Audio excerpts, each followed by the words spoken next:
Professor Minton. And so, what I want to talk about today is an extension of the sales forecast that works through materials, labor, and factory overhead. I may not get through more than just the materials forecast at this point, and I want to keep uh, the size of these videos down to a reasonable amount. And so remember, we had these sales in units and sales in dollars that we went through and meticulously came up with what our numbers should be based upon trends from previous years, based upon what we know about what the plastics industry is telling us the price changes might be, what we want our price changes to be in our sales, and what we think the market can bear in terms of those price changes. And it is based, of course, on how much competition we have. Are we the market leader? Are we a follower?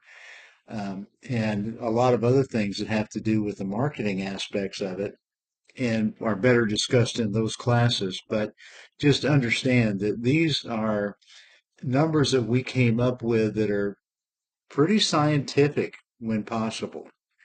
And if they're not scientific, at least they're defensible so that we can go back and say, hey, yeah, we made a mistake. We thought it was going to be this, but it was really this. But the reason we thought it was going to be this is because we had 5 years of experience telling us that this is what was going to be the case. We didn't see out on the horizon any real potential problems and so forth.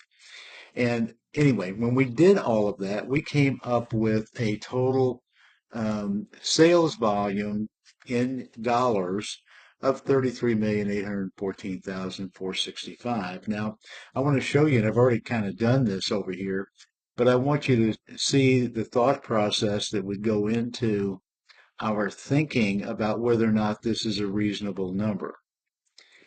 And so, in terms of that, if I think that a reasonable number based upon our experience over the course of the years would be 34 million. And let's just say that I assign a point value there of 83%. So I'm 83% sure that we're going to have a normal year.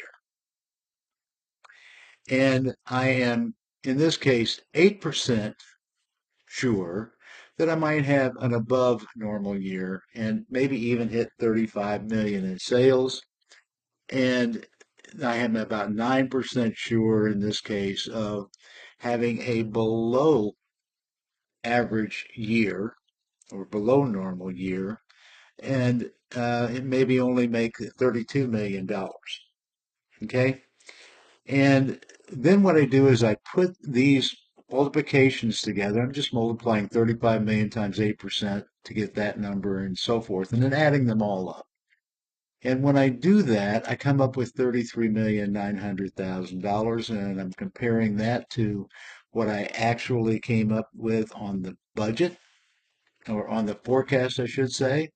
These are very interrelated terms, so you may hear me say budget when I mean forecasting and vice versa, but remember that what you're going to do is you're going to forecast, and then based on the forecast, you develop the budget. So the numbers that we come up here on the forecast, those will probably be directly transferred over to your original 2025 or 2026 budget, whichever year you're working with, I should say.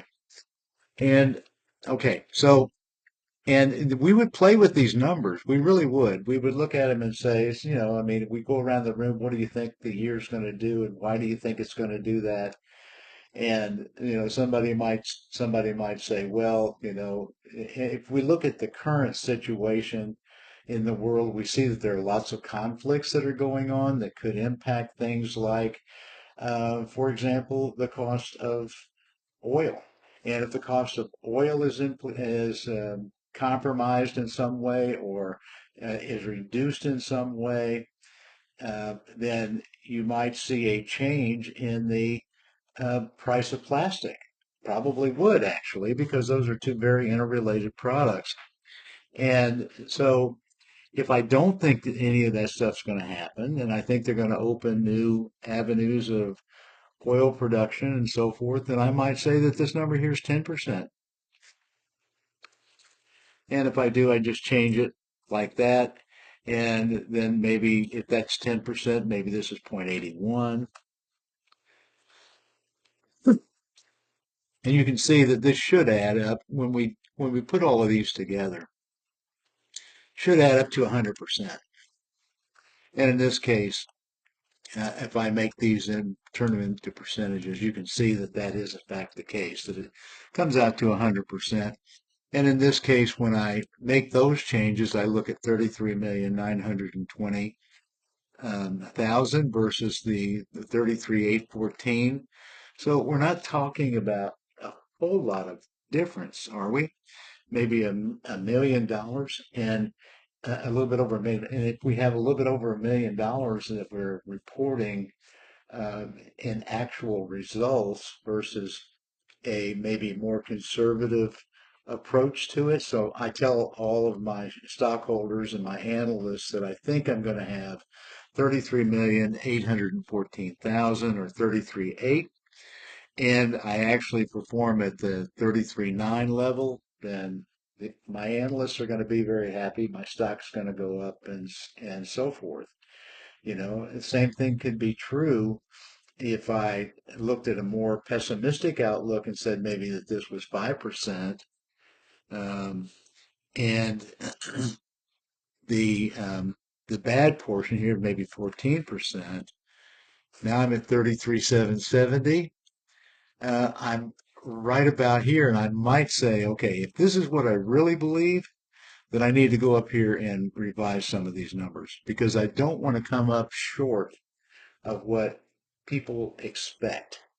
That is stockholders and suppliers and so forth, because that'll create, generally speaking, unless it's widespread throughout the economy, it would create maybe a reduction in our stock. And we really don't want to see our stock fall. We want to see our stock gradually rise over time. So, depending upon how pessimistic, optimistic, so forth that we were, we would then make a decision about whether or not we have some good numbers up here in the volume side. I'm going to make one more little change here. I'm going to make this 7, and I'm going to make this 12.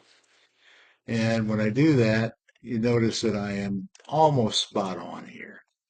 Okay, so I've just been playing with these numbers, but I wouldn't really be doing it like that in real time. I would be trying to give my honest opinion of what I think the economy is going to do, what I think our product lines are going to do, where our competition stands, what I think price will do, and so forth. And then so I developed this scenario to see whether or not what I'm really looking to see is this number reasonable? Do I think I can actually exceed this number, even maybe in a bad situation where I have a 12% likelihood that I would have maybe even only 32 million? Um, and so that's the way that I come up with an estimate of what I'm going to give to the analysts and what we call guidance, what companies call guidance to analysts in the market. So that they will generally put reliance on in determining whether or not we've done our jobs properly. Now, I understand that part of this guidance is that we are very meticulous about the way that we come up with our numbers, about the way that we've developed this number. Okay. They don't mind so much if we're a little bit over the number. If you're under the number, that can tend to be a problem for you. Okay, so that's it for the sales budget. Again, nothing happens till you sell something, so it's by far and away the most important part. A lot of these other parts are just offshoots of how the sales budget was developed. And with that, I'll go right over to the materials budget. And so we have, again, our 5 products here and a polypropylene usage of these numbers and a polyethylene usage of these. The current cost of polypropylene is 68 cents a pound, and I'm estimating a 3% increase in price for a restated cost of 69, almost 70 cents a pound. And so the cost per part is based upon the usage times the restated cost, or in this case, a little bit over a penny. And for this particular part, and I did the same thing over here. Here are the usages and times the restated cost after I apply a 4% increase, and I get this cost per part. I add this cost per part to this cost per part, whoops, up here, and I get this. So around 2.5 cents per part. Okay. Now, what I want to do here is in units determine how much material I'm going to need. Okay. And in order for me to be able to do that and determine my material cost, I have to first determine um, how many pounds of this stuff I'm going to need. Okay? So it gets a little complicated here. So the first thing is I've got to determine how many units of inventory I want to have of these particular parts. So I can't do the dollars until I do the units. So in this particular case, I'm going to make it fairly simple and say that I want, if I look at my sales forecast, this number over here in units up here is 40,800 in December of, and I'm going to assume that what we had last December, we're going to have this December in terms of just unit sales, because maybe that'll be fairly consistent. So this is the number that I'm looking at in units for December, and then I have to make a decision about how much material I want to hold as safety stock in those particular areas. And let's just say, for argument's sake, that I want to have an extra month of inventory. Now, how I would determine this, I mean, these are fairly, I have to tell you, these are very complicated, complex algorithms that we would work through.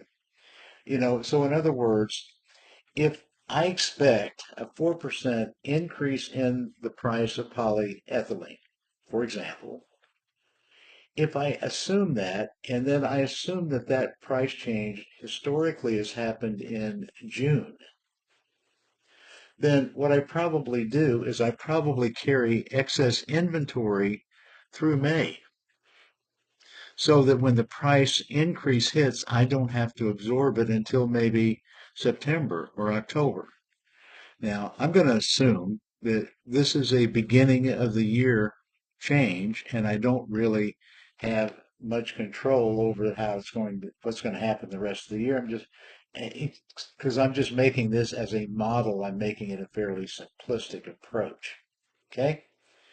All right. So in this case, what I want to do is I want to say that my estimated beginning inventory is simply twice what December of the previous year was, which in this case would be December of this year.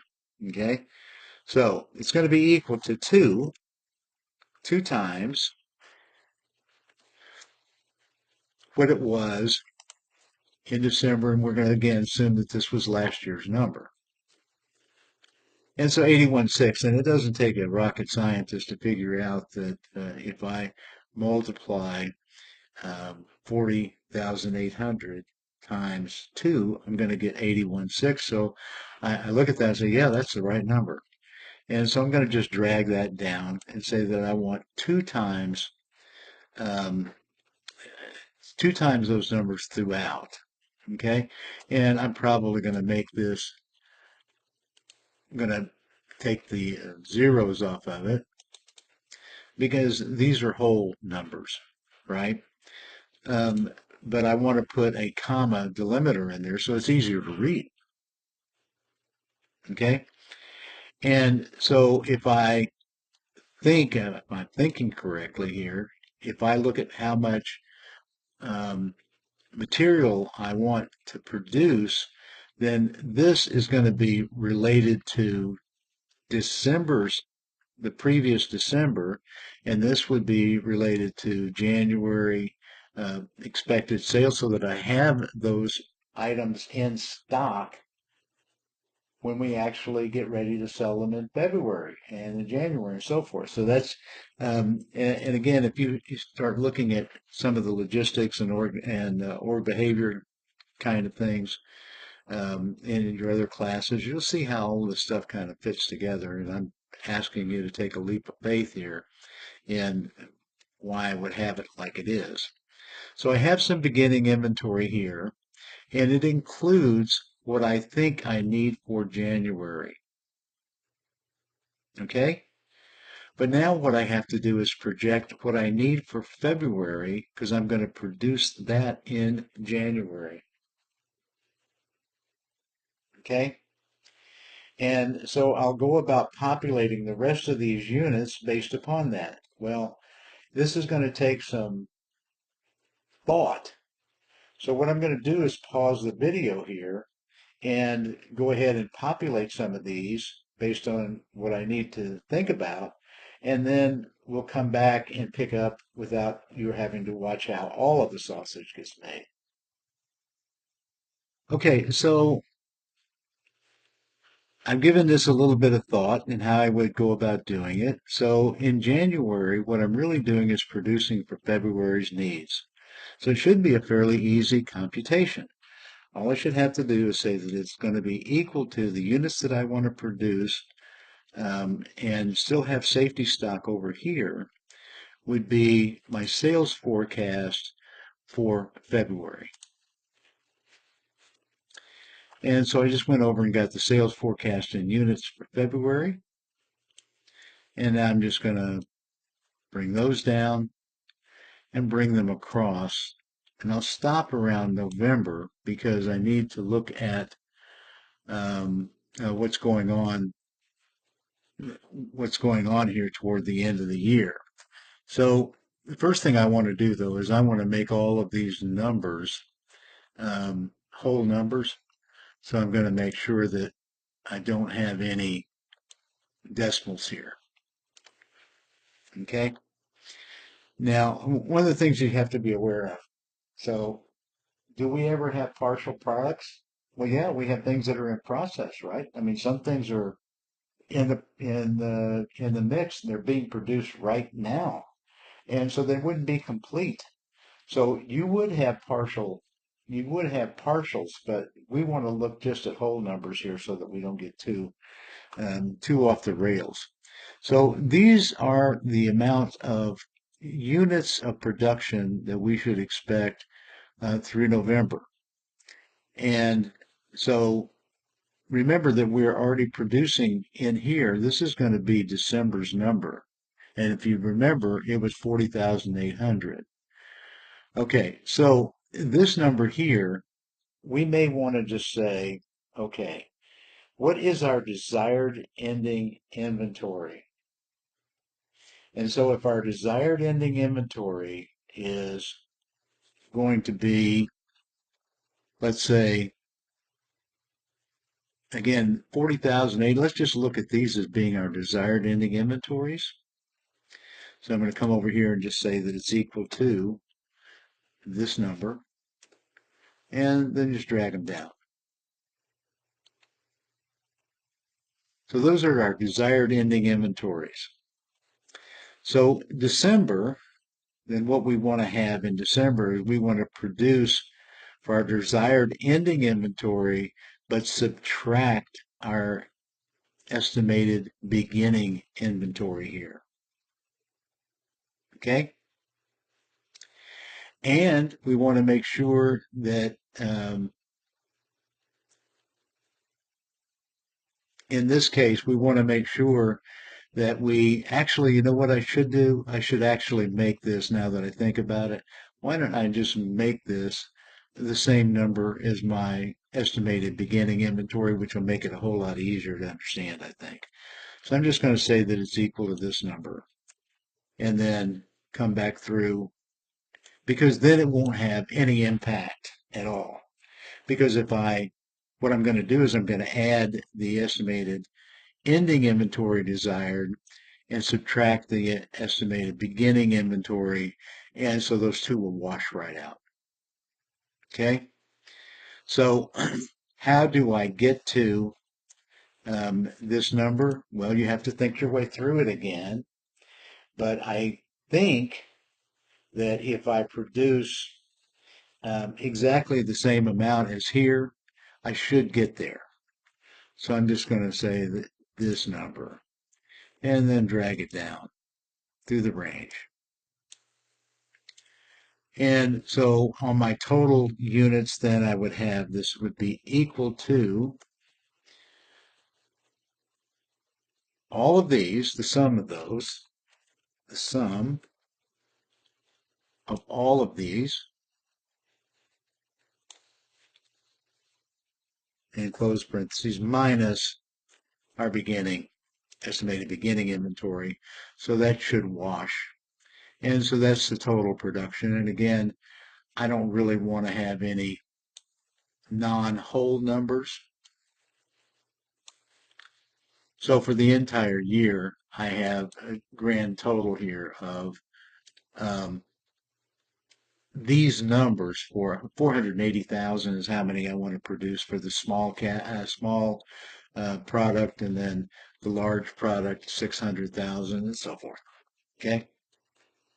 And then the next thing that we have to do, of course, is we're going to come down here and I'm going to add a few cells just by grabbing. I'm here on the rows and I'm just highlighting the rows, and then I'm going to go insert so that I've inserted some more so that I can get my dollars. Okay. And these won't change. So I can go Control C and then come down here a little bit and Control V it. And then and escape. And now I'm going to come over here, and these are sales in dollars. And so the sales in dollars, or I mean not sales in dollars, but the cost in dollars is going to be this times the total cost over here. Okay? So equal to this times our total cost.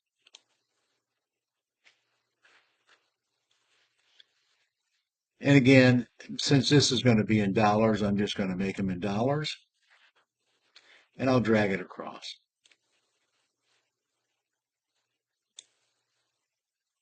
I think I'll drag it across. Oh, I know what I had to do. I had to make this P9 here an absolute. So I do that with an F4. And then when I come back through here, I should be able to drag it right across. Okay, so I'm looking at about $12,400 worth of material cost only. All right. Now I have to do these individually. The reason being that I have to stay with the total cost and I can't go outside of that parameter. Okay. So in this case, I'm going to go equal to and then point to the large beginning inventory times, and then come up and grab the total cost of product B and F4 it so that that doesn't change and make it an absolute. And then we'll make it in dollars again, and then drag it across. We'll have to do that same thing for each one of these. So I'm just going to go ahead very quickly and go to the next one times the new cost here and F4 that, and enter. Again, change it to dollars, and I could do that for actually probably just make this a little bit easier. I'll just come across like this and make it all dollars. Then I won't have to do the same thing over and over again. And here we had one that apparently was very large. Okay, and I suppose what I should do here, because we don't want a lot of cents, okay? And so I'll just get rid of the cents. And that makes it easier. And you can see now that I expect about $59,000 worth of cost here, okay, for this particular product for the year. And do the same thing again and again and again. So equal to um, the units here times this cost F4, boom. And then I'll do the next one. I'll just go ahead and do the next one while I'm at the process of doing it. Point to that number times the last one and F4 it. And then I should be able to just drag both of these across at the same time. And then we need some totals. So I'm going to move these down a little bit. So let me just come here and insert so that I have a couple that I can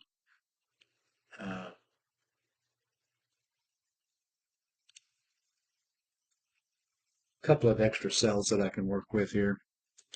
And then I'm just going to total my dollars up